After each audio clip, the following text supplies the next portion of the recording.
Into cybersecurity, there's a ton of content out there, and if you don't know where to start, it can be overwhelming, even paralyzing.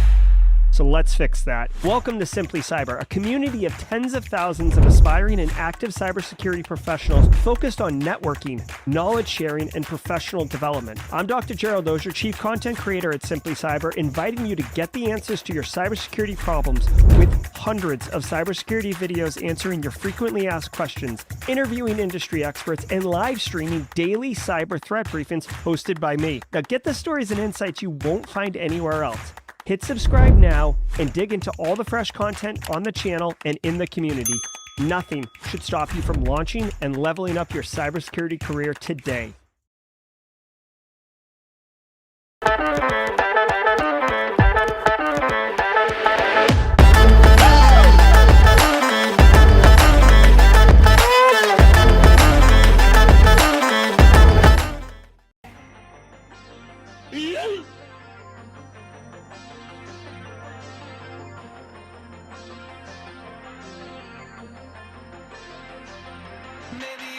All right, good morning, folks. What's up? Welcome to Friday. We made it to the end of the week. Woo woo!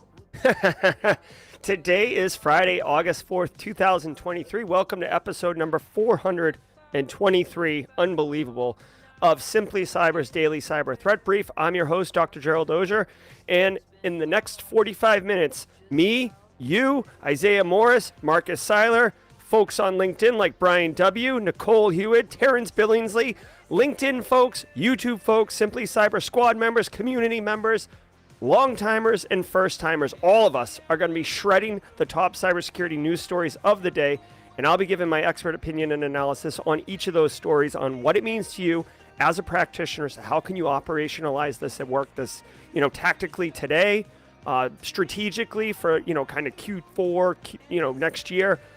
Get it into your budget. These type of things we're going to be going through.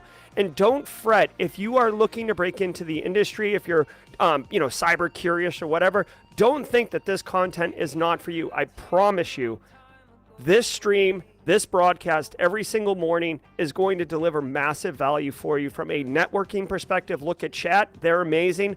From a concepts perspective, the terminology, the names, the threat actors, the businesses, the tech, the approaches, all of those, getting immersed in it is going to do you a great service, and promise you, you will be asked in any cyber job interview, how do you stay current in the industry? This podcast is a dynamite answer, and so much so that it always puts a smile on my heart when I hear people get asked that question and they say the Simply Cyber's Daily Cyber Threat Brief, and the people interviewing them also watch the threat brief, because then it's like high fives all around the table, and then it's less of a can you do this job and a more of when can you start. So I'm super excited about it. Remember, each episode of the Daily Cyber Threat Brief, just like this one, is worth 1/2 of a CPE, which doesn't sound really like a big deal, like, oh, I don't even get out of bed for less than 2 CPEs, Jerry. Well, check it out. They stack. So half today, that's 2.5 a week, 10 a month, 40 a quarter. You only typically need like 20 a year anyways, maybe 40 1 year. So guys, get with the Daily Cyber Threat Brief and you will be taken care of from a CPE perspective, in addition to getting value for yourself as a professional. If you need evidence to support your CPEs, do me a favor. Say something in chat. I literally put chat on the screen over here so it can be burned in and audited, time-stamped, everything. I leave the streams up forever, so you will have it. If you don't know what to say, hashtag Team Live like Ezig the Noble has just done, just like Randy Cooley over on LinkedIn. It doesn't matter if you're LinkedIn and YouTube, hashtag Team Live, take a screen cap, file it in a little folder, do it every single day, you'll be good to go. If you are on replay, don't sweat that.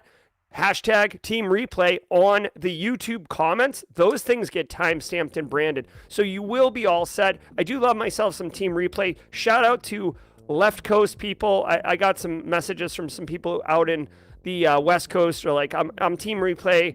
5 a.m. is tough, Jerry. I got it. I feel you. But Team Replay, they're people too, and I do love my Team Replay people. Thanks for chatting in the comments. Also, shout out to Chris Weaver, who continues to do the timestamps for the show in the comments. I have been trying to be vigilant about pinning that comment to the top of the stream when Chris does post that to make it easier for Team Replay to jump to whatever stories that they particularly want.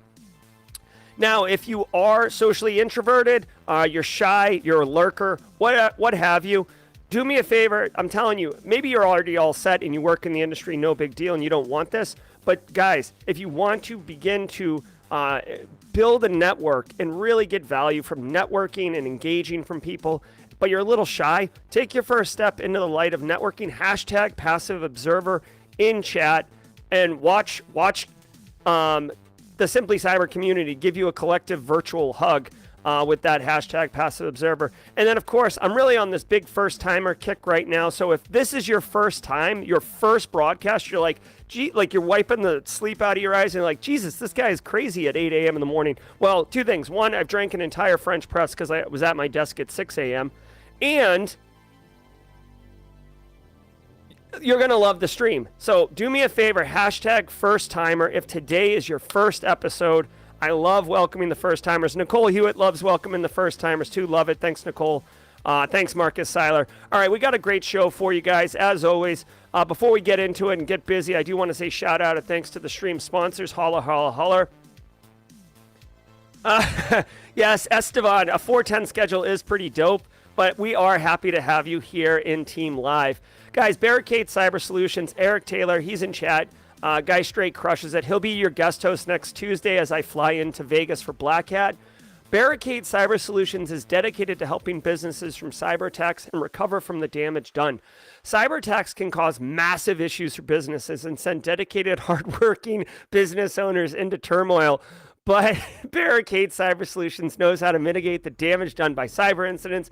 Believe that. Guys, why would you call someone like Barricade Cyber? Think of them as like a digital fire department. If your business is on fire, digital fire, cyber fire, because threat actors have compromised you, you got ransomware running rampant, business email compromise, whatever it is, if you are actively dealing with an incident, Barricade Cyber is the 911 that you want to call. Go to their website, links in the description below. If you scroll to the bottom, this is Eric's personal calendar. You can just get an introduction, which is what you should do to get things lined up in advance. But most people wait until they're on fire to call. So you can get a ransomware incident issue right there. So definitely keep this in your back pocket if you're not going to call them to set things up in advance. Also want to say shout out and love to Antisyphon Training, Black Hills Information Security's own Antisyphon Training. They are offering incredibly valuable, really affordable information security, cybersecurity training for people in the industry. You can go to antisyphontraining.com. There is a link in the description below. It's like a tiny URL, so we can count how many people click it. Doesn't really matter. What I really want to bring your attention to is under the training tab, there is a under live training, it looks like they changed the site a little bit. Under live training, there is a pay what you can, right? There's live courses, live training, on-demand training, but the pay what you can, there's 8 different courses. You literally can pay what you can. So finances will not stop you. A lot of people will email me, message me about the GRC course, tough financial times, tough situation, lost their job, whatever your situation is. This is an opportunity to get cyber education without having to compromise on because of financials, right? Right here, you can see it. Regardless of the financial position. So go ahead, check it out. I do love myself some Antisyphon. I am a massive advocate of Black Hills Information Security. So much, in fact, that I can tell you that Simply Cyber, the direction I'm taking the company, the values that I hold dear, they align exactly with Black Hills Information Security. It's like I want to be John Strand when I grow up. Also, shout out to Panoptcy Security, but we'll talk about them more at the mid-roll so I don't wear you guys down. We got a great show for you, so do me a favor.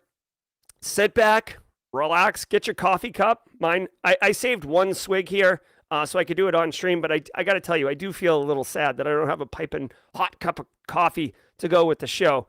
But do me a favor, sit back, relax, and let's let the cool sounds of the hot news wash over us in an awesome wave. I'll see you guys at the mid-roll. It's Cybersecurity Headlines. It's Friday, August 4th, 2023. Fortinet VPN bug tops CISA's list of most exploited vulnerabilities in 2022. The lesson from a joint advisory published Thursday by the cybersecurity agencies of the Five Eyes countries is this: patch your internet-facing systems. The most exploited vulnerability of last year was actually disclosed in 2018. Fortinet's SSL VPNs, which is tracked as CVE 2018-13379. Next on CISA's list is the chain of vulnerabilities affecting Microsoft Exchange servers, popularly known as proxy shell. This is followed by the Atlassian bug, the issues affecting VMware products, F5's big IP products, Log4Shell, the Zoho vulnerability, and Microsoft's support diagnostic tool in Windows. Oh my God. Okay, so I love roundups, right? So roundup would be like the Verizon data breach incident report, the IBM X-Force report.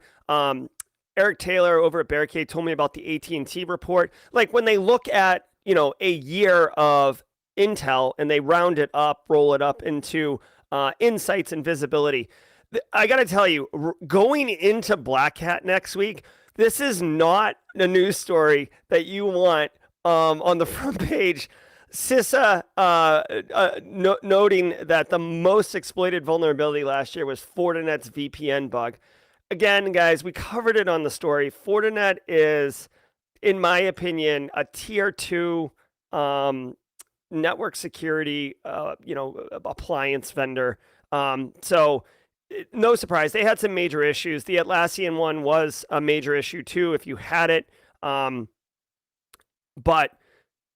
if you're running Fortinet, you probably are already putting into your budget to get new hardware, and get that replaced. I can't remember if Fortinet's the one where, no, that was Barracuda. The one where they said that there was one earlier this year and it was Barracuda, where the guidance was to replace the product with something else. Like that was the advisory.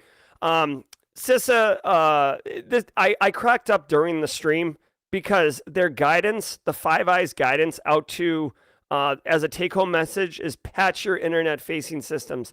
Guys, two things. One, it's 2023. Like I almost want to like run off a cliff. That it's 2023, cybersecurity as an industry has matured dramatically in the last, I'd say 10 years. It's dramatically increased from cybersecurity workforce, from awareness, from the business treating us like we sit at the adults table instead of the kids table. But in 2023, the guidance is still patch your internet facing systems. I'm sure that sub bullet 2 was don't have crappy passwords. So it just goes to show you, everybody, that the more things change, the more they stay the same. Like we are dealing with fundamental issues. Patch your system facing the internet, okay? And by the way, when you're doing threat exposure management, when you are taking over an information security program, when you run a vulnerability scanner and you get 1 million vulnerabilities discovered, and you're like, oh my God, how do I prioritize this? Internet-facing assets should absolutely be your priority. This is why we talk about using Shodan Monitor. If you don't know what Shodan Monitor is, for me, for my dollar, I like the Shodan Monitor. It's right here on stream. You can see it at the top here. I've worked for large enterprises, multi-billion-dollar companies, but for me, if you're small to mid-sized business, say under $1 billion net revenue or less than, 1,500 employees, something like that. Shodan Monitor is great for monitoring your internet-facing systems and making sure that you're not exploited, but not super good. Again, this is a really interesting roll-up. There's no action to take here, unless you.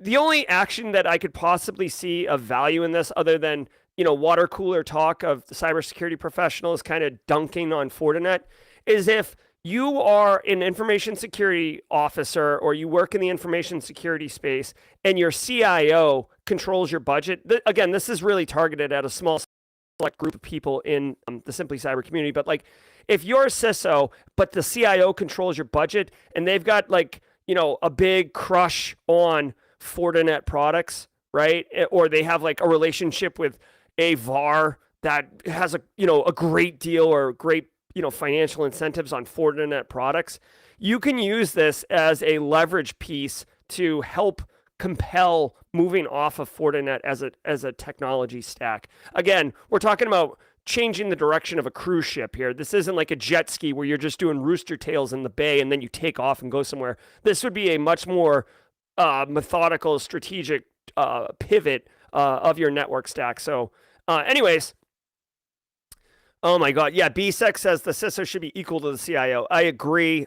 I'm just saying, by and large, most CISOs report to CIO, which is a pain in the A, but whatever, we deal with it. Malware Rylide targets enterprise users via PowerPoint guides. Rylide, spelled R-I-L-I-D-E, is a malicious browser extension for Chromium-based browsers including Chrome, Edge, Brave, and Opera that Trustwave Spider Labs initially discovered in April 2023. The new version of Rylide can overcome restrictions introduced by Google's new extension specifications, adding additional code obfuscation to evade detection. In this campaign, Trustwave found a PowerPoint presentation targeting Zendesk employees that pretends to be a security warning, guiding users into installing the extension. This presentation includes slides that warn that threat actors are impersonating Global Protect to distribute malware and provides steps that the user should follow in the guide to install the software. All right, so a couple things here. One, I'm a huge infographic fan, but this one is like, oh my God, like I either need like some Advil to take with this thing, or like this is like a popsicle headache. Like I get it. Jan, like you got a new visual tool. Like you took a Visio class last week and you're back. Like, but Jesus, man, talk about double clicking into something. Holy crap. Overwhelmed. Okay, so here's the TLDR here. Okay, here's the TLDR for actionable intel for you as a practitioner. Okay, and you can action this week.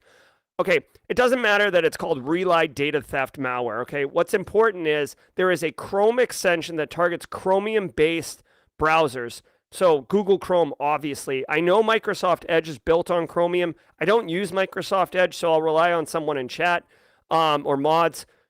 But if Microsoft Edge uses the same kind of extension shop and extension capability, like it's modular where you can add extensions on the same way as Chrome, which I suspect it is, this is targeted for them, okay? So, first of all, if you're using Chromium, which many people are, even if it's not a standard in your software stack at your business, Carl's going to be using Chrome, right? Or Microsoft Edge. So you can't constrain people to use only certain browsers. You can, but by and large, most people, most businesses are going to allow you to do those type of things. So this introduces attack surface. The attack actually has someone sending what sounds like a PowerPoint, some type of document. It doesn't matter that it's a PowerPoint, except that you could educate your end users. But that's a really easy thing for threat actors to change. It could turn into a Word document, Excel document. So that doesn't really matter. What you want to educate your end users on is, again, hey, when you get some type of attachment, and like alarm bells should be going off when you get an attachment and you're told to follow things, you're told to install things, you're getting pop-ups, you're getting permissions. Like these type of things are not normal, and you should be on alert to it. Secondly, that's end user awareness training. So your first level, your meat level, if you will, your layer 8 of the stack, if you will. Then hopefully you can, your EDR solution, so your whatever you're using, right? CrowdStrike or Carbon Black, Microsoft Defender, whatever you're using for EDR. Hopefully it catches this. If you are concerned about this, right? Maybe you are like a help desk call center type thing where you have tons of people getting attachments and emails and crap like that. I suspect you could easily download this malware from Malware Bazaar or one of those places and run it in a sandbox really quick to see if your EDR catches it. And if it doesn't, then you could tune your EDR to do it as well. Because at this point, with this level of intel out on this malware, I would be stunned if there weren't IOCs that you could ingest into your EDR for tuning and then go ahead and check that out. This is pretty nasty. It's stealing It's a stealer, which is really hot right now. Like, cue up the Will Ferrell in Zoolander, like where he's petting the cat. He's like info stealers are so hot right now. Like literally infos, and I'm being playful, but at the same time, info stealers are really hot.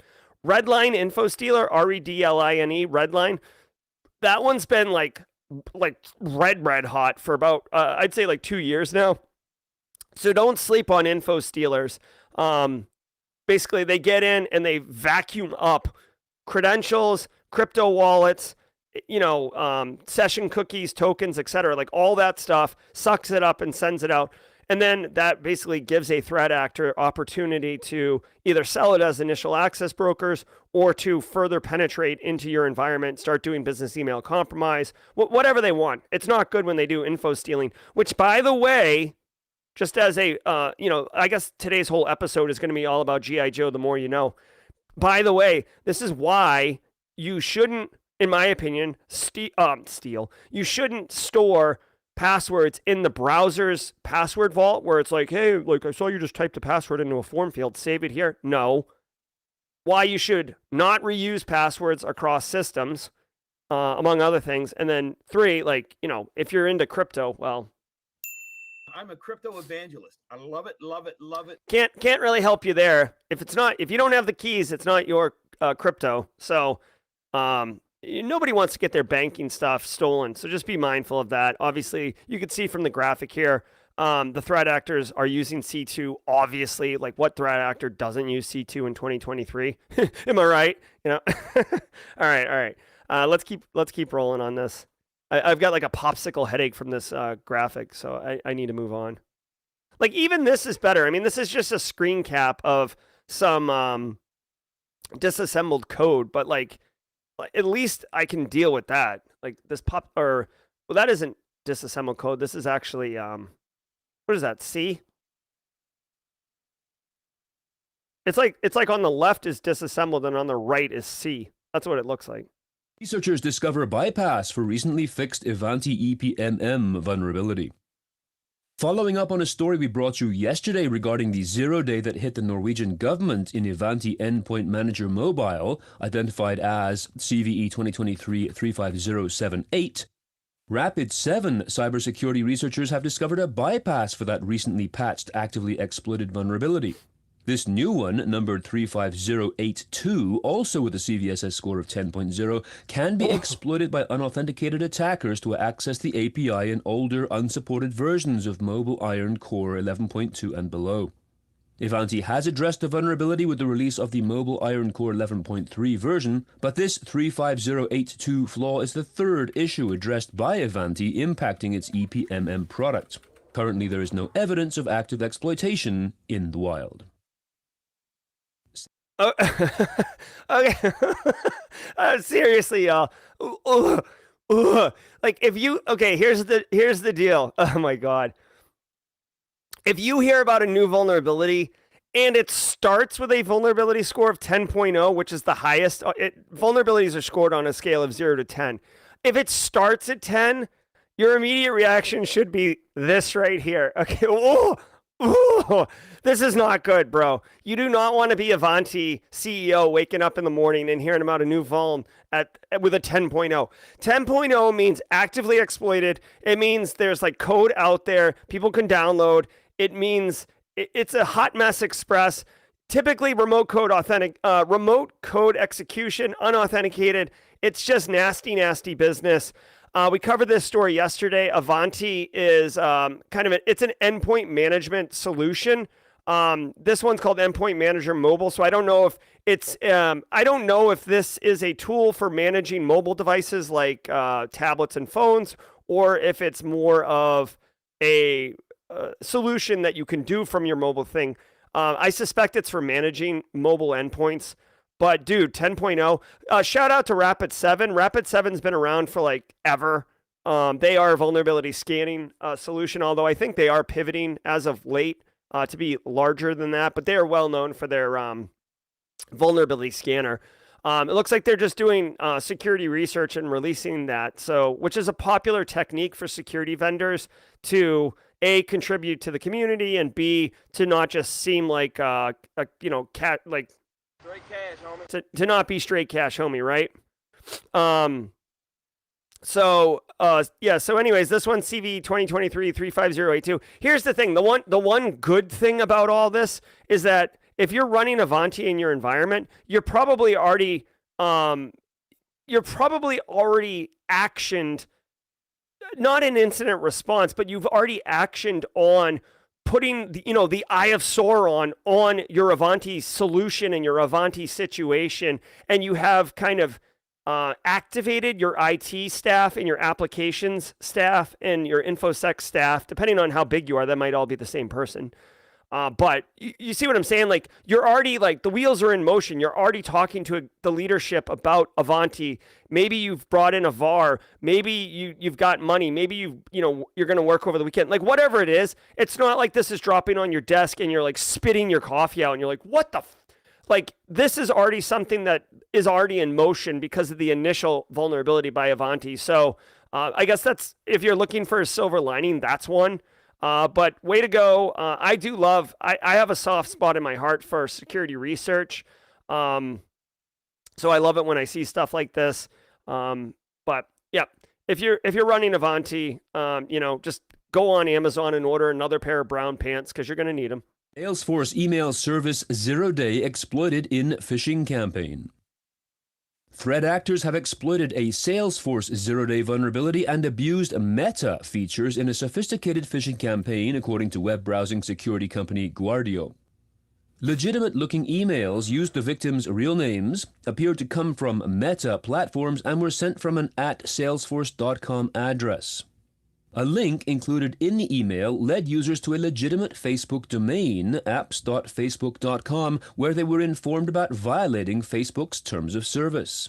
When users clicked on a button to resolve the issue, they were taken to a phishing page that instructed them to provide their information.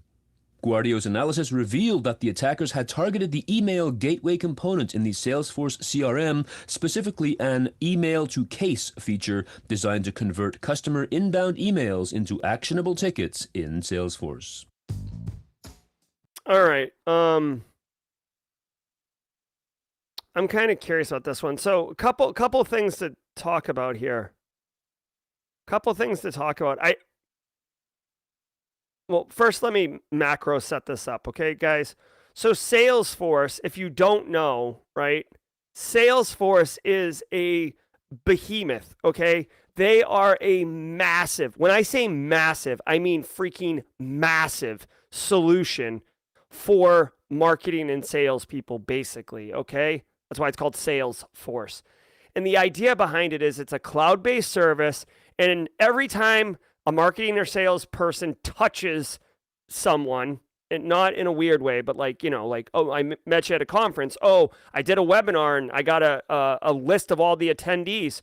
Oh, like someone emailed in. Oh, like I put a lead magnet on a website, like download this free report, but you got to put in your creds. I mean, not your creds, your email, right? All of that goes into Salesforce, right? And then Salesforce keeps track of like, who did you talk to? When did you talk to them? What's the status? All these things. Salesforce is a massive platform. I mean, there's people whose only job is to like optimize Salesforce for their organization. Like it's like that big, okay? Okay, so that's the first thing. Second of all, yes, Salesforce sends all sorts of emails all the time, automated, right? People make mistakes. Dude, if you've ever gotten an email that says like, hello, bracket, first name, bracket, I loved talking to you the other day, right? That's like coming from one of these tools, and Salesforce could be one, right? So apparently this is like a massive, to me, like as I was hearing the story, I was actually thinking like, holy crap, like I might have to do something about this like today. A 0-day exploit, so 0 days of vulnerability that doesn't have a patch, right? Exploited in phishing campaign. So if Salesforce's entire shtick is, I mean, it does a lot of stuff, but if sending emails is part of its biggest proposition value, and it's used in a phishing campaign, obviously that's wicked bad. Threat actors, whatever threat actor group did this was very smart, okay? I don't know the level of sophistication, but very smart, not just to get the exploit, but how they abused it, okay? So they're saying A lot of businesses do work on Facebook, okay? They send it from Meta, making it look like it's Facebook, through Salesforce. All the things that we have taught Carl to look for, right? All the things we've told Carl to look for, make sure it's coming from the right name. Make sure that it's, I don't even, I don't want to get too deep into this, but if you had DKIM and SPF, like if you had email security protocols in place, this would not prevent it, right? End user awareness training would not prevent this. Okay, this looks all legit. Oh, Flaming Donkey's behind this one. I see. Okay, yeah, I heard that too. TTP. Let's update MITRE ATT&CK's TTPs and let them know about that. Yeah, thank you, Marcus. DMARC is the other one I was thinking of. It wouldn't fix it because this is literally, this is exploiting Salesforce. So like it really did come from Salesforce and it really did come from Meta and all these things.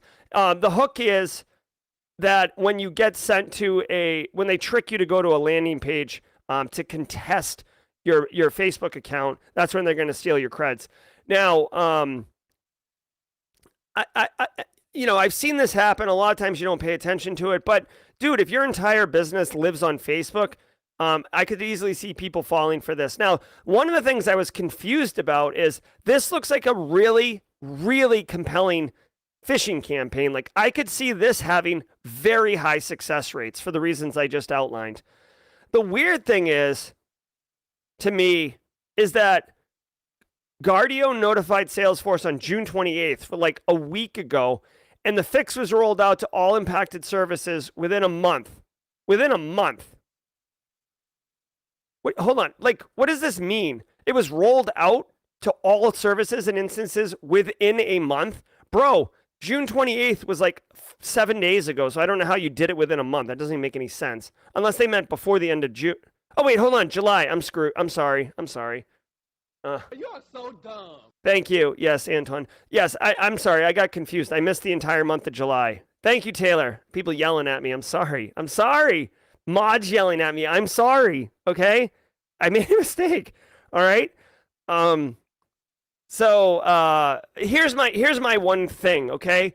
To me, I want to make this actionable and tell marketing and sales, guys, watch out for this. But this story's over a month old. It's already been fixed. So like, here's my big problem with this story. And it annoys me. Had my marketing director fallen for this campaign, we'd already have been compromised. We'd already be dealing with fallout from that. You know what I mean? So like, I don't appreciate the timing of this one happening in June, not being notified.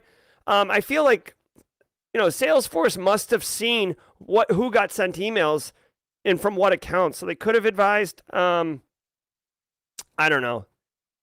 So the TLDR, very, very advanced campaign. If you're looking to break in the industry and you're doing interviews and stuff, this is actually a really nicely packaged, complicated attack. You wouldn't have to get into the 0-day technicalities, but just the concept of it, weaponizing Salesforce is pretty good. All right. I'll go here. Let's do the mid-roll, and I'll go find a new host who doesn't make mistakes. And now, a word from our sponsor, Opal. Opal is the data-centric identity platform. Identity is one of the last great enterprise frontiers. It's fragmented with legacy architecture, and Opal's mission is to empower enterprises to understand and calibrate access end-to-end. The best security teams from companies like Databricks, Figma, Blend, and Drata use Opal to build identity security for scale. You can learn more at opal.dev. That's opal.dev.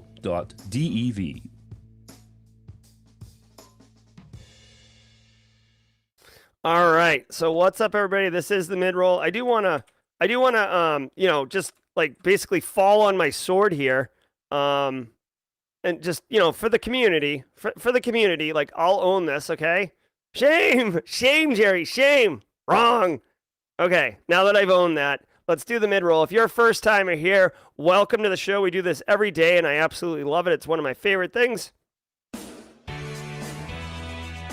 All right, guys, what's up? Thank you so very much for being here. How many people we got? 298, 300. Yep, we got 300 folks Love that we're cresting 300 with regularity now. Guys, if you are watching this and you're getting entertainment value, getting educational value, if you're actually interested in paying it forward and helping someone else find the stream, do me a favor, take a second, hit that like button.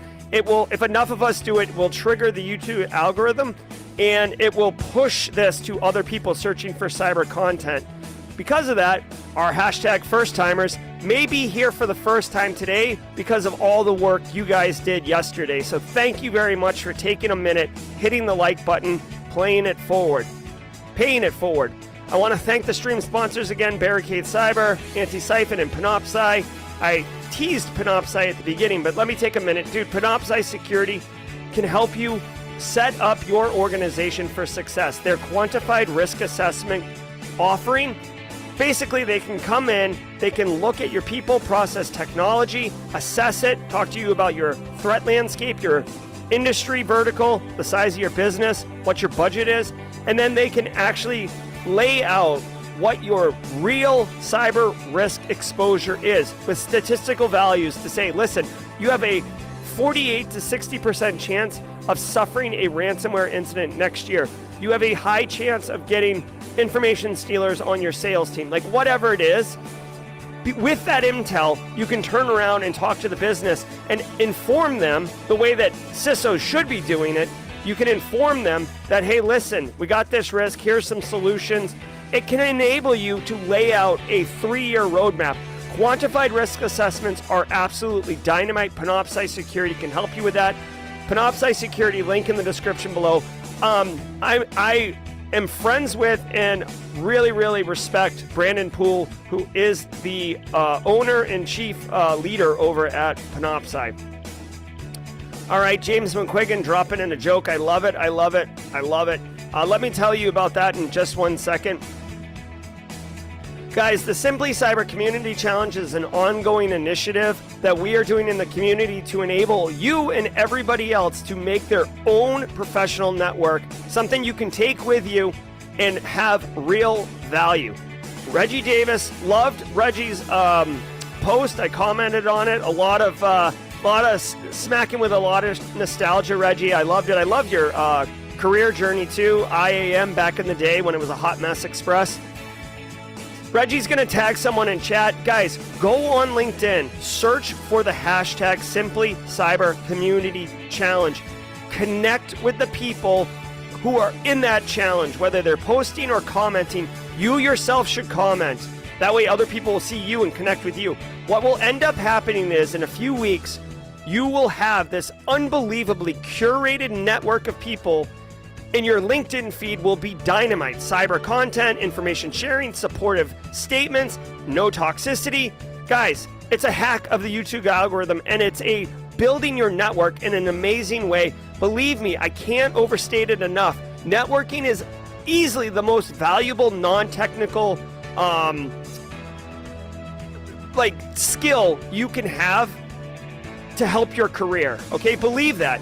All day, every day, I deal with all these things all day, every day. Like I have an opportunity, I just reach right out to someone, right? I know about something, I reach right out to them. It's the power of networking. Do it. Reggie, let me know who you tag and we'll go ahead and move that forward. So when you get the baton, if you're a first timer, you are basically responsible for that day going to LinkedIn and posting your cyber story. So for example, Reggie Davis had the baton yesterday. Go look at his LinkedIn post yesterday.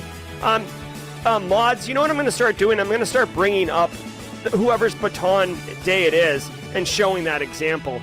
All right, really quickly, it is Friday. Every single day of the week has a special little segment. Today is no different. Today is Grayson's Joke of the Week. Now, from a programming note, I want to share a couple things here. One, I've asked James McQuiggan, longtime Simply Cyber Squad member and community member, to give a joke, which I'm about to tell. The second thing is, Grayson always gives me a joke, but we're kind of working through some process adjustments right now. Grayson will tell me a joke on like Tuesday randomly as I walk by his bedroom. He's like, Dad, I got a great joke, and he'll drop it on me, and it is a great joke. But I tell him he's got to write it on a sticky note and slap it to my computer or email me or do something because I can't remember on Friday mornings. It happens a lot. So Grayson does have a joke of the day. I will get it back to you. community when I have it. I forget what it is, honestly. But James McQuiggan's going to pinch hit here. James McQuiggan with the dad jokes, not stepping on Grayson's toes at all. I can't read that right now. All right, here he goes. When should you go to the dentist? Obviously at 2:30. At 2:30. Thank you so much, James. A, for the super chat. And B, for pinch hitting for Grayson. And again, guys, I guess today's my day to wear the cone of shame because I forgot Grayson's joke of the day. Grayson did his job. I failed to do my job. A lot of shame being thrown at me. All right, guys, let's slide back in. Thanks so much. I hope you're enjoying the show. Let's get back into the news and finish strong.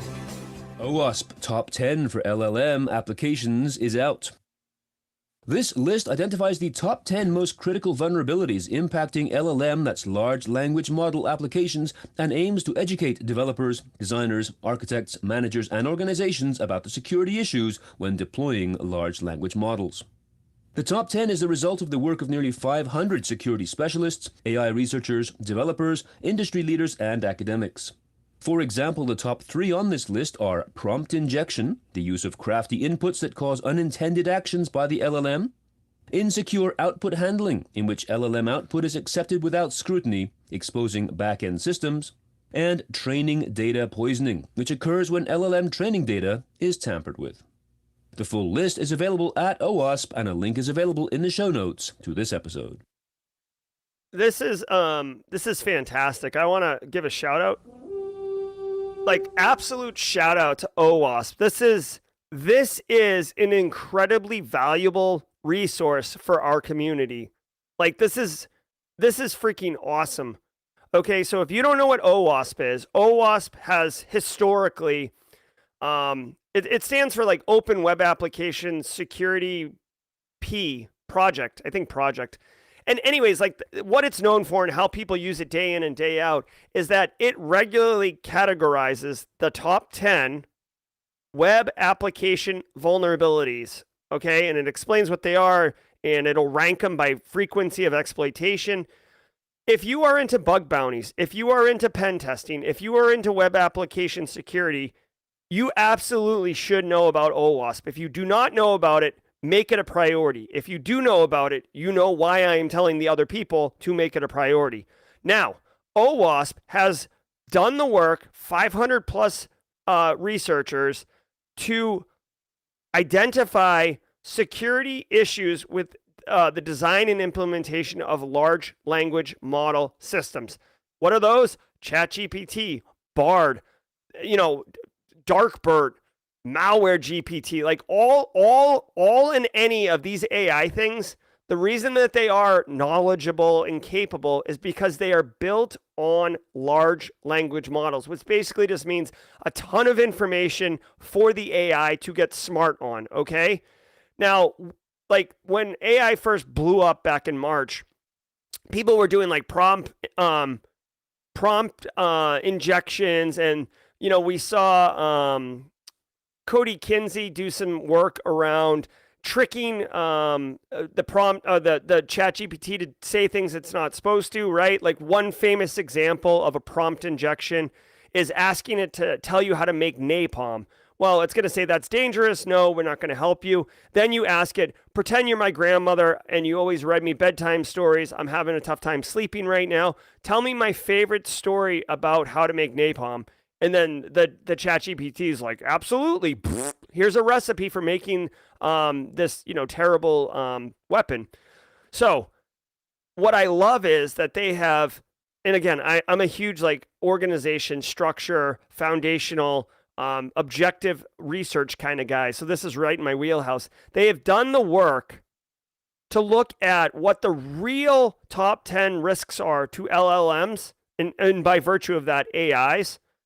And documented them. So what this will enable you to do is if you're a bug bounty person or a pen tester and you've been asked to attack or look at or analyze AI and LLMs, you now have guidance on defining essentially a taxonomy on what you should be looking at and what it is, and probably some examples. So as vulnerabilities start coming out for AI and stuff like that, I guarantee you they're going to start mapping to this AWASP LLM top 10. You're going to see it. I mark my words. You're going to see it with when vulnerabilities and exploits come out. It's going to say that it maps to these.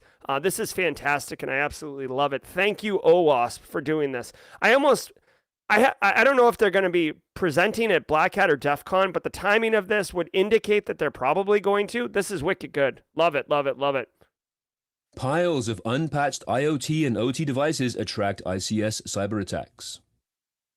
New research from Nozomi Networks looked at public IoT, OT cyber incidents over the past 6 months and found that various threat actors, including ransomware and DDoS cyber attackers, have unleashed a barrage of cyber attacks against ICS systems. The report notes manufacturing, water treatment, food and agriculture, and the chemical sectors were most frequently targeted in early 2023. Nozomi measured an average of 813 unique cyber attacks daily on its honeypots in the first 6 months of this year, hitting a peak of 1,342 on May the 1st. Melissa Bishoping, endpoint security researcher with Tanium, suggests 3 key reasons for the delay: the need for stability and uptime of these systems, the cost of upgrading ICS systems, and incompatibility between new upgrades and older systems.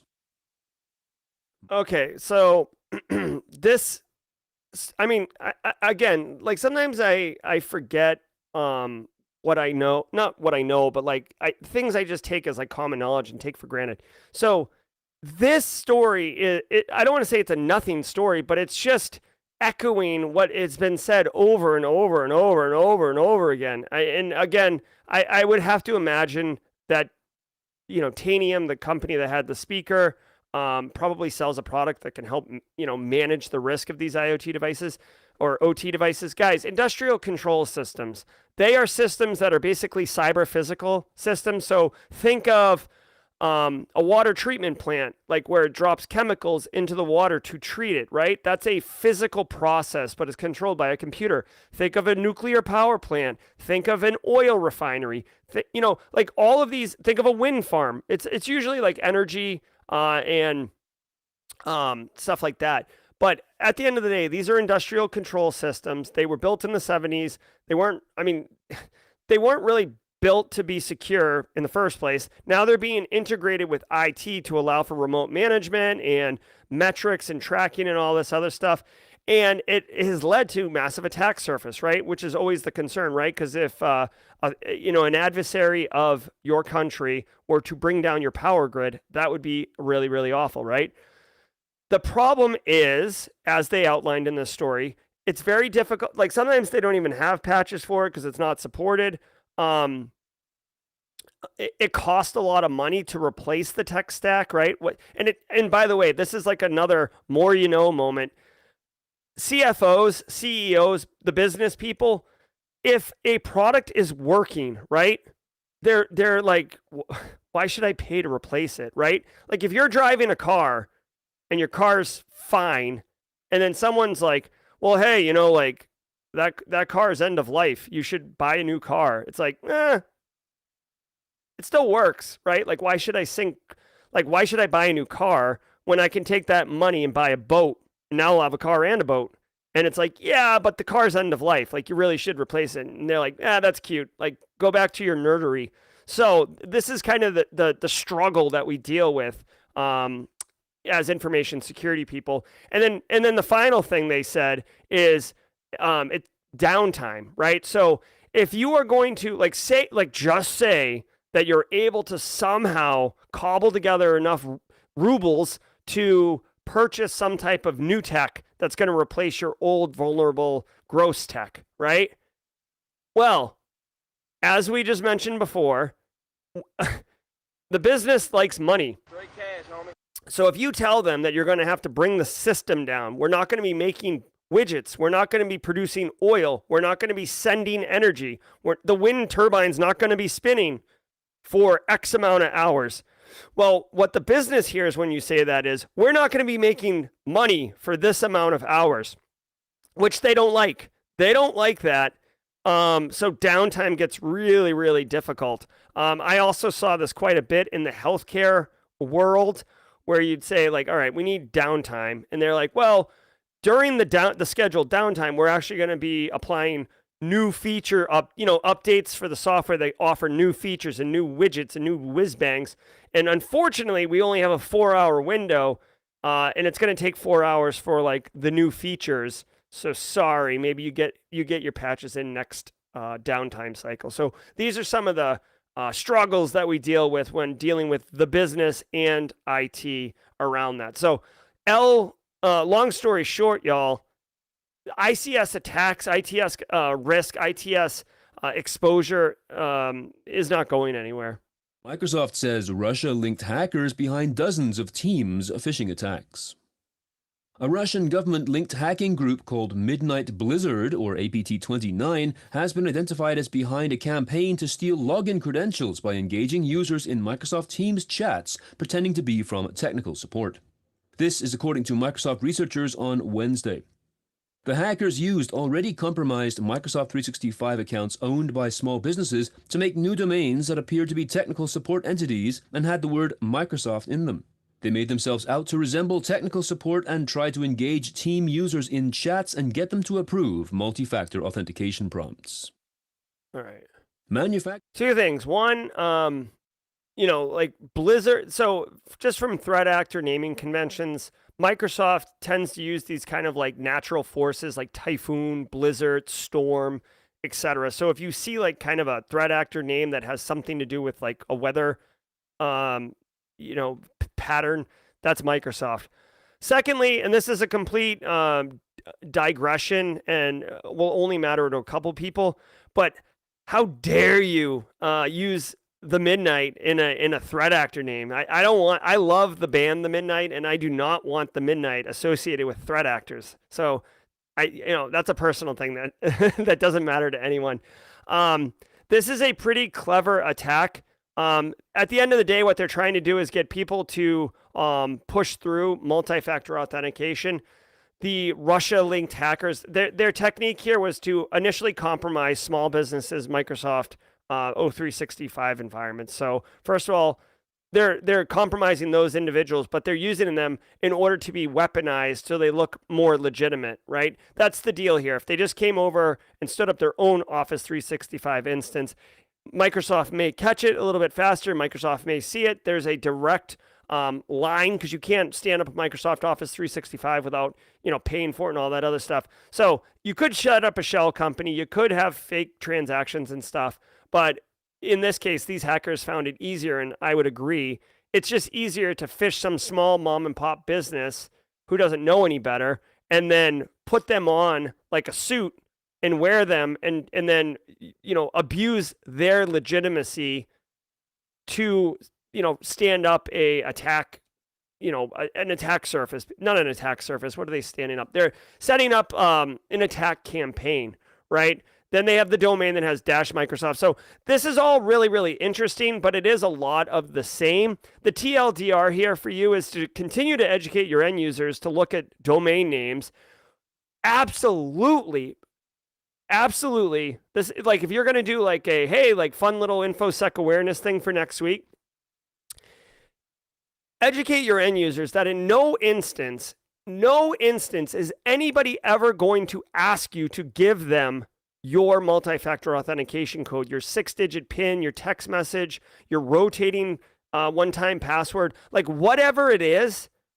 There's no help desk, there's no support, there's no inside resource, there's no supervisor that needs that code. Okay, so don't send it. And oh, by the way, if you really want to go above and beyond, have them report that they're being asked for it. That way you can be made aware and you can start doing IR and see if there's other, people being compromised and stuff like that.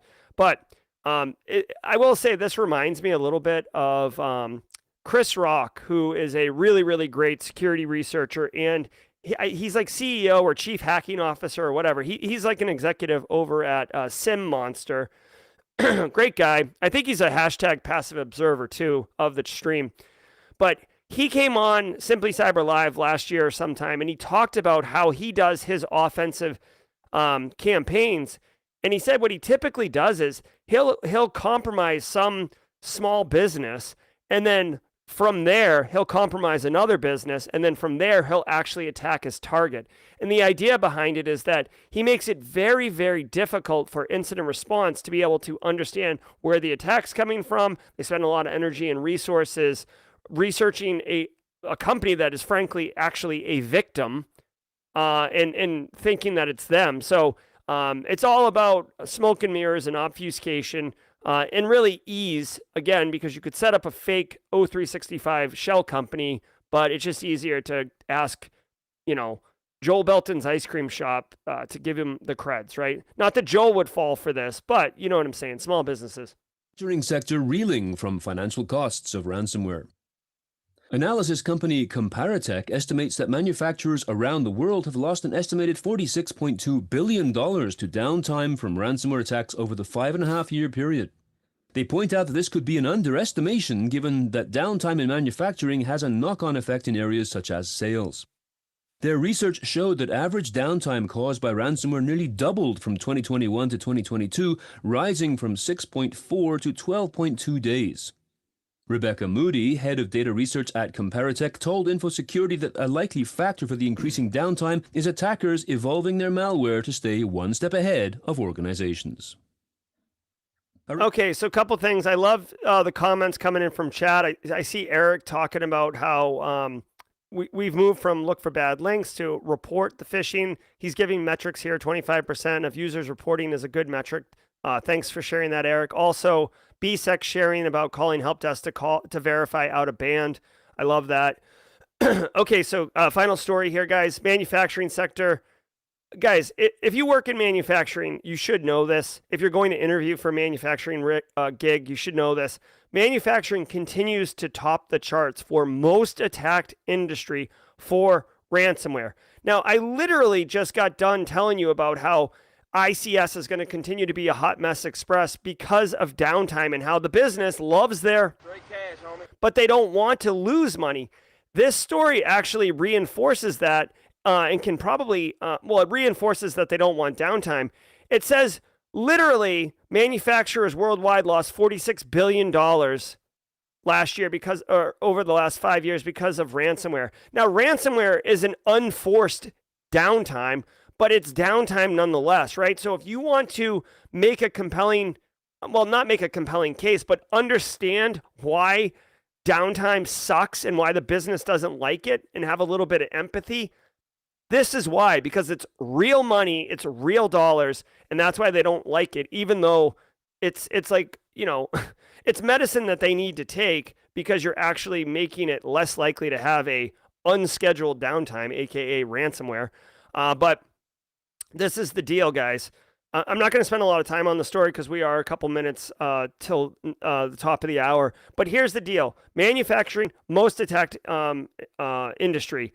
Ransomware continues to be the primary threat that we need to be mindful of.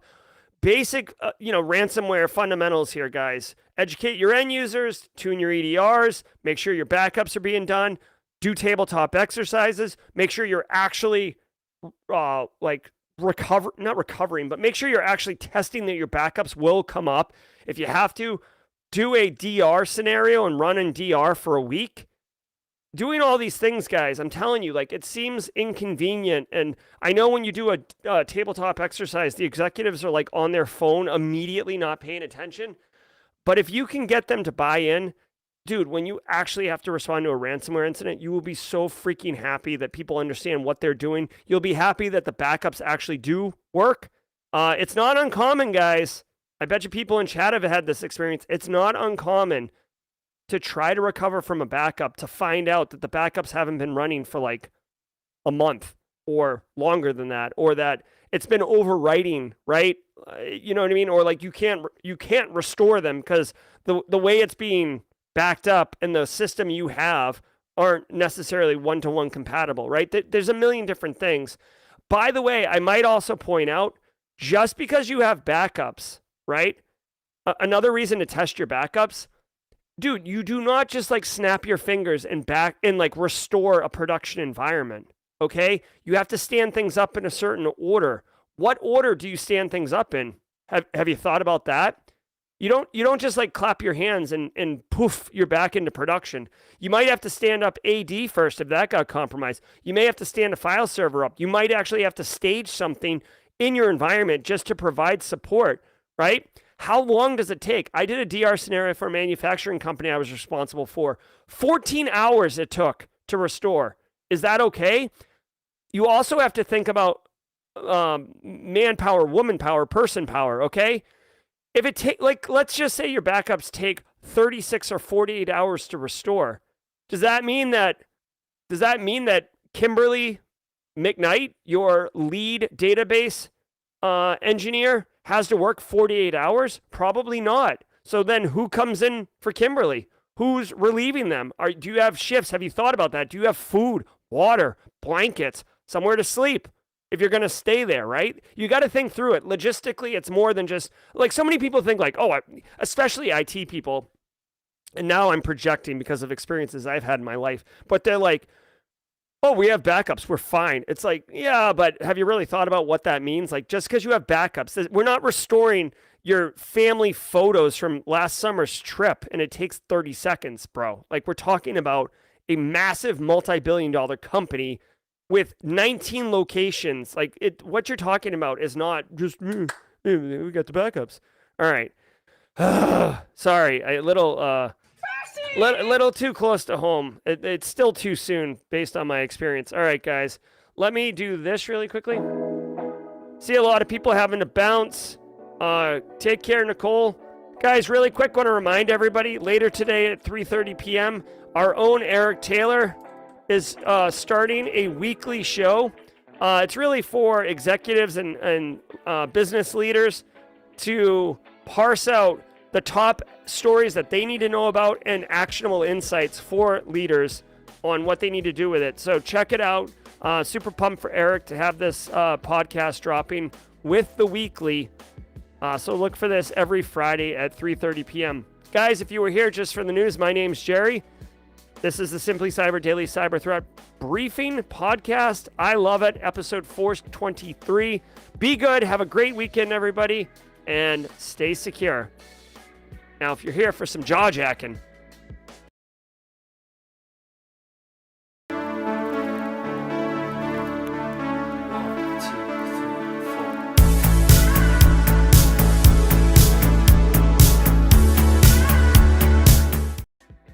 all right, everybody, going to play some Midnight Instrumental and have a little hangout. C3 Cloud has accepted the community challenge for the Simply Cyber Community Challenge. Thank you so much, C3 Cloud. I look forward to your post. And like I said, everybody, if you haven't gone and like looked at the Simply Cyber Community Challenge, I want to show you like Reggie Davis's post. This is Reggie's post. I'll drop a link in chat. Reggie did a fantastic job. I dropped a link in chat. Reggie did a fantastic job. This is his cyber story. You can see I commented on it right here. Becky, Marcus, James Applewhite, Paul Savage, Frederick Mahone, Taylor McDonald, Stephanie Strauss, Lamar. So many great people connecting, sharing, building their network deliberately. And this is what we do, man. This is the deal. Like go strong. King Victory says he loves the passion. Oh, hold on. What happened to the thing? King Victory loves the passion. The way to break down the daily briefs so clear and effective. Thank you. Thank you so much. I appreciate that. All right. Ooh, looks like Michael Smith's got some information. Where's Michael Smith's story? Hold on. I see someone congratulating Michael Smith. I wanted to see what it was. I see Kimberly said Michael got a security analyst job. Okay, I don't see the post, but what I will say, Michael straight crushing it, bro. Yeah, kill it. Guys, love it. Michael, congratulations. All the best for you. Remember, on the channel, I have a How to Crush Your First 90 Days video with Stefan Semmelroth. So definitely take advantage of that. Give it a sniff and enjoy your new cyber analyst job. That's sick, man. Frank asks, what is the MTTD for cyber attacks in 2023? I think MTTD is mean time to detection. If I had to guess what that means, I don't know what the mean time to detection is in 2023. It gets a little skewed because ransomware gets detected immediately because the threat actors want you to do it. But we can dig in 1 second and see if I can't get that. Marcus says, awesome channel, career changing for me, finally breaking out of my shell, seeing the power of networking. Yes, Marcus. Yes, Marcus, absolutely. Let's take a look really quickly. Mean time. Actually, you know what? Let's do Bard, right? Hey, Bard. What is the mean time to detect on average for a cybersecurity compromise in 2023? Let's see what Bard says. Ooh, Alan Norris with the super chat. Did we just become best friends? Yep. Thanks so much, Alan. I'll read that in just 1 second. So according to the Mandiant M-Trends report, which is a really good one, by the way, Mandiant is a super legit, they're owned by Google now, but they're a super, super legit incident response company. It's basically who Fortune 50 companies call. According to them, the median dwell time is down to 16 days from 21. And the mean time to detect is much higher at 237 days. It takes an organization over 2 months to detect a cybersecurity compromise. That doesn't make any sense. But this is what it says. Okay. Hopefully that answers your question, Frank. All right, guys. I saw a super chat come in, so let me grab that really quickly. Alan Norris says, for the Jerry of the community, is anyone familiar with Rose International? I Googled them, and they're an IT placement company. They emailed me this morning about a financial crimes fraud specialist. I have not heard of Rose International. Let's take a look. Check it out. Welcome to Rose International. I mean, this looks legit. The one thing I would say is financial crimes fraud specialist. So this job right here. I'm not gonna be like a lunatic here, Alan, but you know, a threat actor could find this job and then send it to you. So I would, you know, if you're interested in the opportunity, I would pursue it, but I would validate, you know, the email address. Maybe if you can do it out of band somehow, you know, proceed with caution, but, you know, proceed if you're interested in the job. Don't, just keep your antenna up, if you will, for anything kind of sussy. But yeah, no, I mean, hey, best places to work in 2020 and 2019 looks legit to me. If anyone in the community has other information, giddy up on that. All right. Jenny Housley's hooking me up here with comments. BSEC says, IBM report reveals that on average it takes 212 days for an org to identify an intrusion, 75 days to contain it. Oh, gross. RD0007, in terms of overall real-world experience, which course and certification pair is best? I don't know if anyone else already chimed in on this question for RD0007. It depends on what you're looking to do, okay? So if you're looking to do pen testing, I've said this on the channel a million times, and I swear by it, okay? Oh my gosh. If you want to be a pen tester, I really, really like TCM Academy. This is their practical ethical hacking course. I'll drop a link in here. RD007. All right, so this is their first course in their pen testing approach. They have this certification, the PNPT. Come on, load. They have this cert, the PNPT, which is getting put on job recs now. As far as I'm concerned, this is the most... I'm wearing a freaking TCM shirt right now, too. I just realized. Like, this is how much I believe in them. And, like, they are... This is super practical, super good. I would also say, and again, I want someone in chat to fact check me. If you want to be a GRC analyst, I believe that my GRC course... I believe that my GRC course, this one right here, and I'll drop a link in chat too. I believe that my GRC course is literally the best training for a GRC job. Again, I made this course incredibly practical because I have a financial incentive to tell you that this course is awesome. You should absolutely put an asterisk next to what I'm saying and ask somebody else. But I know people who have gotten jobs because of this. I know for a fact that this course shows you how to do the GRC job.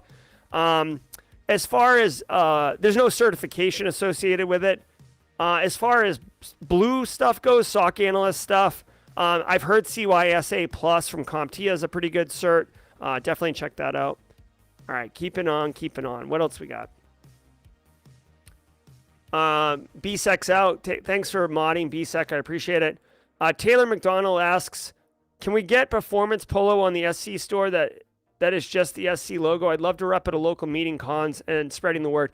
Yeah, Taylor McDonald, you know what? I want a polo too. I'll take that for action, okay? I don't know if I can do it before Black Hat, but hold on, SC polo. Yeah, let me look into that. I feel like the website only had one polo option and it kind of sucked. I feel like that's the deal. But let me look. You know, they change things all the time. I'll take a look. And you know what I'll do? Actually, Taylor, I'll do it today because the 20% off deal is going on right now. So, you know, like, who doesn't want 20% off, right? Keeping on scrolling here. Take Note says, what's the best framework to study to be an IT auditor? Well, it depends what you're going to be auditing, right?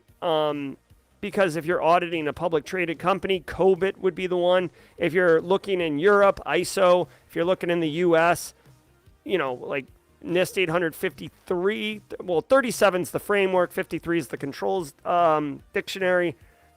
It really depends. For me, for my dollar, Take Notes. Look at NIST Cybersecurity Framework. Look at audits against NIST Cybersecurity Framework. Or if you want to make it a little bit easier, look at CIS 18 and look at audit books against that. At the end of the day, whether you're auditing NIST, ISO, COBIT, PCI, it doesn't matter, right? They're all interchangeable. What you're doing is, this is a control. This is a control. Who is in charge of this control? That's who I have to interview. What would I ask them to understand what the current implementation is of this control? And then, what documentation might there be related to this control? And is there an actual technical test to verify the control is in place? Those three things are how you test controls. And then you have your audit, like rinse and repeat for every control. This is why it's a grind, rinse and repeat. Then, you know, basically do the audit, right? So that's how you do that. Doris, hey, what's up, Doris? It's good to see you over in Germany. I say what's up. Also, Doris with the blue SC Simply Cyber Squad logo. You only get that if you're a long time, Doris. So thanks for the long time cyber support over a year.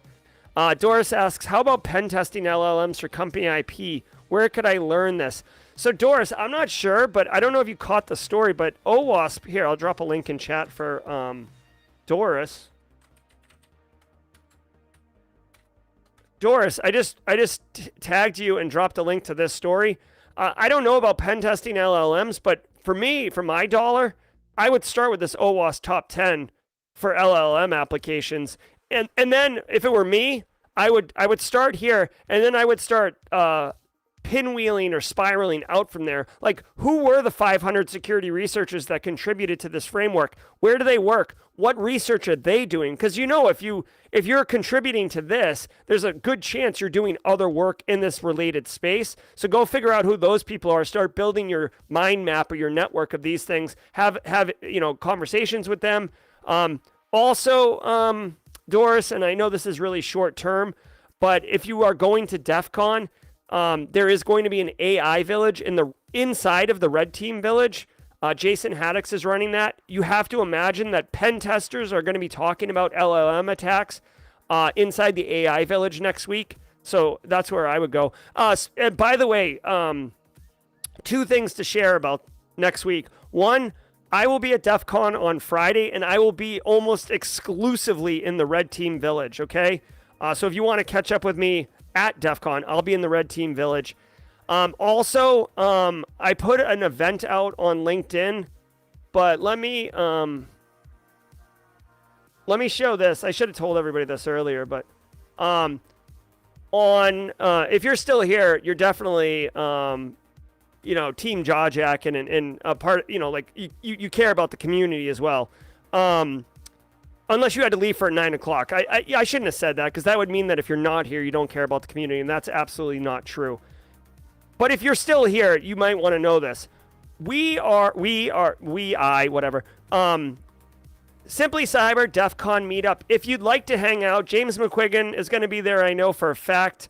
3:30 p.m. next Friday. So a week from today, Friday, will be a meetup. It's like a no-host, just kind of social thing. But we chose Abel Baker Brewing. Shout out to X for scouting this location out and letting me know about it. It looks cool. Basically, just show up. I'll be standing there wearing a Simply Cyber shirt. Probably double fisting beers. And it's just going to be, a hangout, right? Just a good time. So if you want to hang out, if you want to high five, maybe we could do a group photo or something. Let me know. But this is where it's at and what we're doing, okay? Like I said, I did create a LinkedIn event. See if I can show you guys this. Give me 1 second here. I'll drop this link in chat right now. Basically, this is like nothing is happening on LinkedIn with this event. I just created it on LinkedIn so people could share it. People could know where it was and what it was doing. Like, basically, I created this as more of like a bookmark for people than an actual like online streaming event, okay? Yeah, plus, I might be double fisting beers, honestly, because I've got a really busy week next week. I'm doing a lot of, like, work, right? I'm interviewing a bunch of executives for Simply Cyber. I'm doing my morning briefings at 5 a.m. I'll be doing them live from my hotel room. You guys can watch the sun come up behind me. So anyways, I hope to see you guys. Last year, we had probably like 25 people show up for the meetup. It was really, really nice to meet some of you for the first time in real life. Okay, so who else we got in here? Okay, yeah. So who asked the question? I'm sorry, who asked the question about the performance polo, but I'm getting information now that there is a performance shirt and a regular polo, but there is no performance polo at this time. King Victory says, hi, Jerry, what's your thoughts on the Google Professional Cyber Cert course? Okay, so King Victory, this is a great question. Two things. One, I have heard mixed reviews of the Google Cybersecurity Cert. Now, what I want to tell you is Google, like, I don't really talk about business much on stream because I think people find it boring, but Google has reached out to me to do a review and a video of the Google Cybersecurity Cert, and I'm going to do it in September. So I'll tell you what, in September, ask me the question, because I'm literally going to go get the cert and build content around the pros and cons and what it is and how you can use it and how you could study and how you could get it and all those other things. So stay tuned for that. And I'm, it's a paid gig, so. Straight cash, homie. All right. James asks, when you drop links in chat, is the a way to copy it and put it in a description later? I don't know, James. That's a good question. I know Recon InfoSec, they do a Zoom meeting every Thursday, and all the links get pulled and put into a Discord channel. I don't know. If anyone knows in chat, that's like one of those things that's just like just outside my reach of being able to do quickly or easily. And, hey, Kyle Murphy's finishing the Google cert today. Kyle, if you have any initial thoughts, man, please drop them in chat. Would love to hear what your thoughts are on it. Jazzy says, what's COSO? So COSO is like in the realm of publicly traded companies, Jazzy Jazz, there was a thing called Enron a few years ago. There's a documentary called The Smartest Men in the Room or something like that. Anyways, Tyco, Enron, they were financially motivated, greedy, fraudulent. They abused their ability as a publicly traded company to basically screw over a bunch of investors and a bunch of Americans for various reasons. And it was such a hot mess shakeup that two senators, Sarbanes and Oxley, wrote legislation that defines what the SEC, defines what publicly traded companies need to report and need for governance and internal controls and all these things. It's basically to prevent fraud from happening again. COSO, my understanding, is that is the framework for, it's not IT or InfoSec related. It's the framework around management controls and internal controls to prevent fraud from happening. And then COBIT is the IT piece paired with Sarbanes-Oxley. By the way, Sarbanes-Oxley is often referred to as SOX, just SOX. Okay, hopefully that answered your question. Larry O says, dropping vulnerability management course anytime soon. So Larry, no. Two things. One, there is a continuous threat exposure management course that I'm working on that will drop soon, which is kind of like vulnerability management on steroids. But I do have a vulnerability management analyst course in the works, but I've got some big updates for everybody in September. But just at a very high level, my priority, my focus is the Cybersecurity 101 course for Q4. I will have that course done and delivered before Christmas. So if you're looking for a stocking stuffer, all right. So anyway, sorry, Larry. Yeah, that's just been pushed off. But guys, at a very, very high level, if you're still here, like I'm going to be focusing a lot more on Simply Cyber starting September 4th, like a lot more. So I'll be able to invest more time into the courses, into different shows, into helping everybody. Super excited. I even want to tease, I got something else to tease everybody. See, this is why you guys got to stay for jaw jacking, because there's all sorts of things I forget to talk about. Let me tease this out really quickly. Is this it? Yeah. Check this out. Again, this is early. I can't really, sorry it's cut off, but I'm going to be starting a new show with this guy, Ryan. He's the CEO over at Nuvik. And we're starting a show. It's going to be a new podcast called Cyber Starters. And it's literally designed, because I own my own business. Ryan has started multiple businesses. It is going to be a podcast about all the things that you'd want to know about starting a cybersecurity business. And we're going to have our own experiences. We're going to have a guest every episode. We're going to do live audience Q&A. So this is a little bit of a niche market of people who want to start a business, but a lot of us in our industry do side hustles. A lot of us who are more senior, if you got like 10, 15, whatever years of experience, you start a like a side consulting business because you're constantly being asked to do stuff. So just stay tuned. This is very, very early, very, very early, but it's another thing that I'm going to have time to do once I unlock myself and be able to focus on helping people. Okay, Johnny5 asks, where can a beginner with one cert get hands-on experience to prepare for cyber analyst roles? So Johnny5, you're like, how many certs you have should not preclude you in any way from getting hands-on experience. You need to do home labs. Ask Jesse is Jesse Johnson in chat still? Ask Jesse Johnson. He's got several labs, ideas, and insights into where to get experience and thoughts. I'll just pump one really quickly.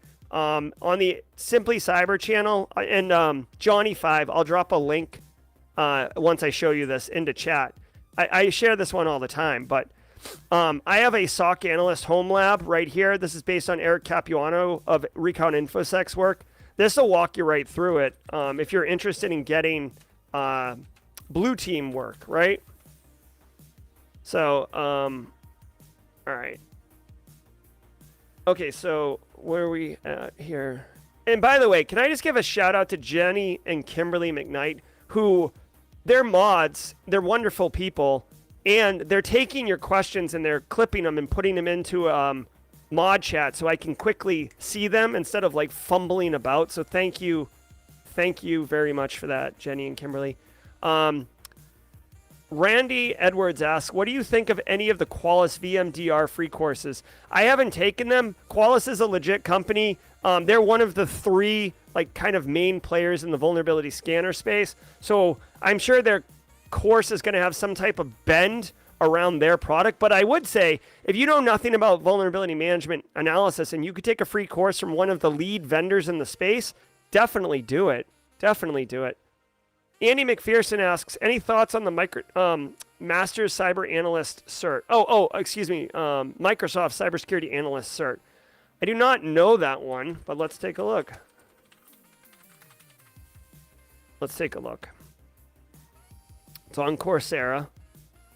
How much does it cost? Is there a price tag on this thing? There's no dollar symbol. Oh, enroll for free. Starts August 4th. That's today. Hold on. This is very timely, Andy. Let's take a look really quickly. I'll break this thing down right now. Where's the curriculum? Okay, here we go. Here we go. Nine courses. Okay, that's good. Intro to computer and operating system, dynamite. Intro to networking, dynamite. Threat vectors and mitigation, good. Okay, so this is in Azure, so this is why Microsoft's doing it for free. And Defender. Okay, here's what I think about this course, okay? What's this one right here? Hold on.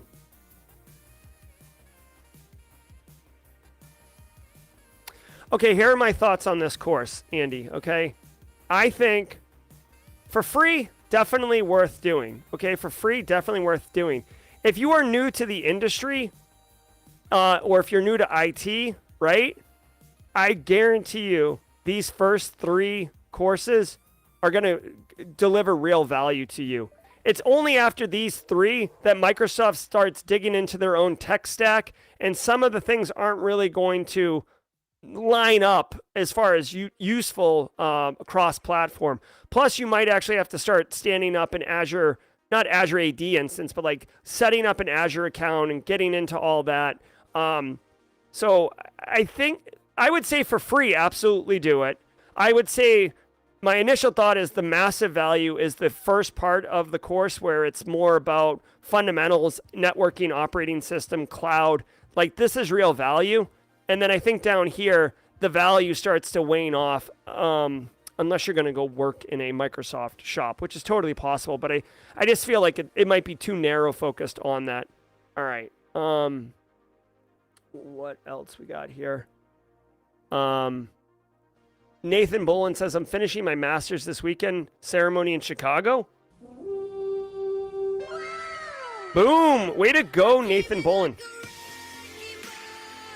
Way to go, Nathan Bolin. Congratulations on that. I'm a huge fan of continuing education. I have 2 master's degrees, so I'm right there with you, Nathan. I love it. I love it. I love it.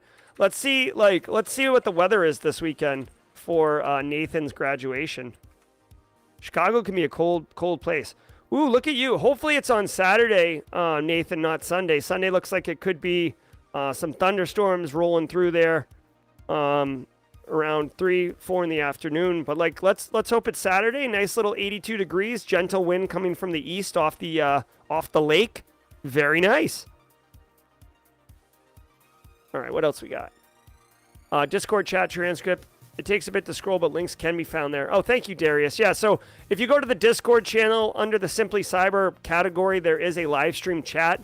The links actually show up as a different color, so it is kind of quick to find. Chris K. Hall says, oh, he wrote a really good book. What was the name of the book again? Who wrote a book? I can tell you the name of it if I know who he is in that instance. Chris, let me know who, or Jenny or whoever. Like, let me know who he is in Chris's question, and I will get the answer. Oh, okay. So, hey, be on the lookout. The Coursera stuff, I'm seeing this right now. It says free to enroll. enroll for free. You can't see it on screen because of the way the screen clip is. But people are saying that Coursera is $59 a month. So be careful of, like, I call these like tripwires, right? Like, oh, it's a really good deal, and then all of a sudden, like, you get hit with a $59. If at any point you have to put a credit card in, your alarm bell should be ringing off. Now, if you have the time and you can grind through it within the 30-day trial or whatever, then get on that. But yeah, just be mindful about these hidden fees, right? Thank you, Jose Alfredo. Thank you, Alex Katsanos, and thank you everybody for sharing that. Jenny Housley, someone 1211 says, "Hey, Mr. Auger, did you do a cybersecurity dissertation?" Yes, I did. I went from Mr. Auger to Dr. Auger because of that. I'll share that with you guys if you want. The name of my dissertation was Flashlight in a Dark Room. Jesse Johnson has read it. So I'll just say Gerald Auger, PhD, dissertation. If you want to read it, go for it. Took me 18 months. And I got like emotionally had the Midnight, the band we're listening to right now in the background, had them emotionally burned into my soul during this experience, which is why I love them so much. So thank you for asking, someone 1211. Butler NA asks, "I'm watching all the free content from TCM Security on the YouTubes and taking notes and then using what I learned in CTFs. Can you put CTFs on resumes, or is that frowned upon?" Oh, hell no. Put CTFs on your resume, Butler. Here's the deal, guys. When you're doing your resume, like, you could totally put CTFs, but what you really should be focused on is like the capabilities you're developing and demonstrating, right? Because at the end of the day, if you do a CTF, like, that's great. Like, if you want a CTF, that's cool.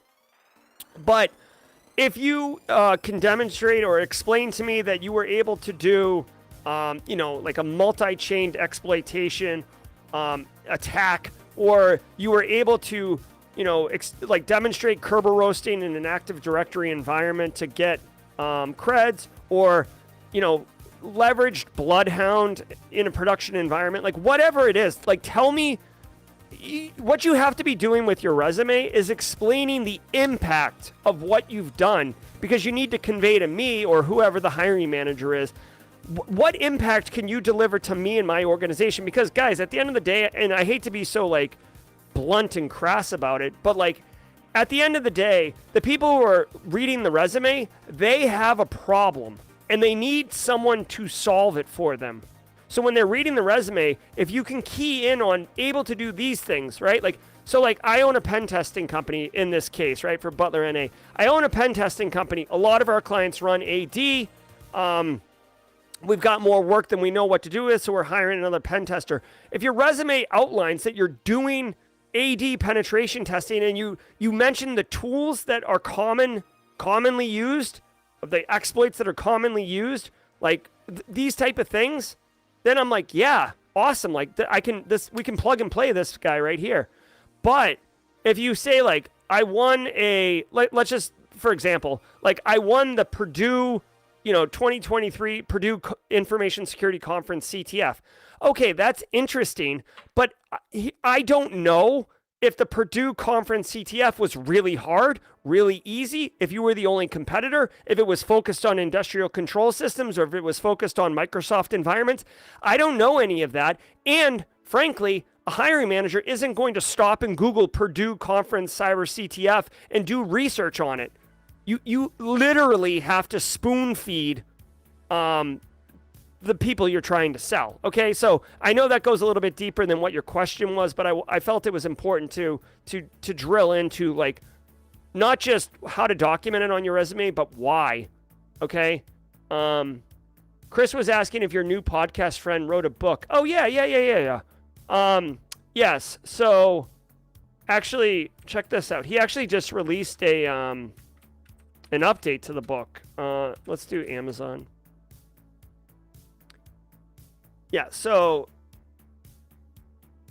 here's the book. Okay, now this is second edition. Now, because because I'm a dummy, you can see here, I purchased the first edition. I actually bought it the day he came on my show to be interviewed. I bought the book because I was like, oh, this is cool. Let me support you. And then like afterwards, he's like, oh, you should wait until my second edition comes out. I'm like, oh, wah, wah, wah. So anyways, yeah, if you're interested in how to manage and measure cyber risk, this book is excellent. Like if you're interested in GRC work and understanding the information security officers' mindsets and leading and building a program and reporting to the board and stuff like that, this is where it's at. I actually have an advanced copy of this that I'm going to read and review, but of course, I have about as much time. I don't really have time. I'm sitting here jaw-jacking, which you would think means I have a lot of time, but this is part of what I do, I guess.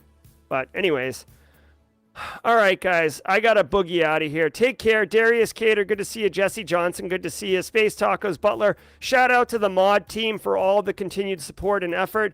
Reminder, next week, Friday, I'll be at Abel Baker Brewing at 3:30 p.m. local time, so Pacific time, if you want to come and hang out. We'll do a group photo. Eric Taylor will be hosting on Tuesday next week because I will be on a plane heading to Las Vegas. Thank you all so very much. I'm Jerry. This is Simply Cyber. Be good. Have a great weekend and stay secure. Everybody, I hope you enjoyed that content. Keep the cybersecurity train going by connecting with the other Simply Cyber community resources. We have the Discord server that's lively and always keeps the conversation going. You can connect with me directly on LinkedIn. And also every single weekday morning on the Simply Cyber channel, we're doing live daily cyber threat briefings, 8 a.m. Eastern time, as well as Thursday at 4:30 p.m. We're doing live stream interviews with industry experts, and we produce videos that we push out every Wednesday morning. I'm Jerry from Simply Cyber. I hope you enjoyed the content, and we'll see you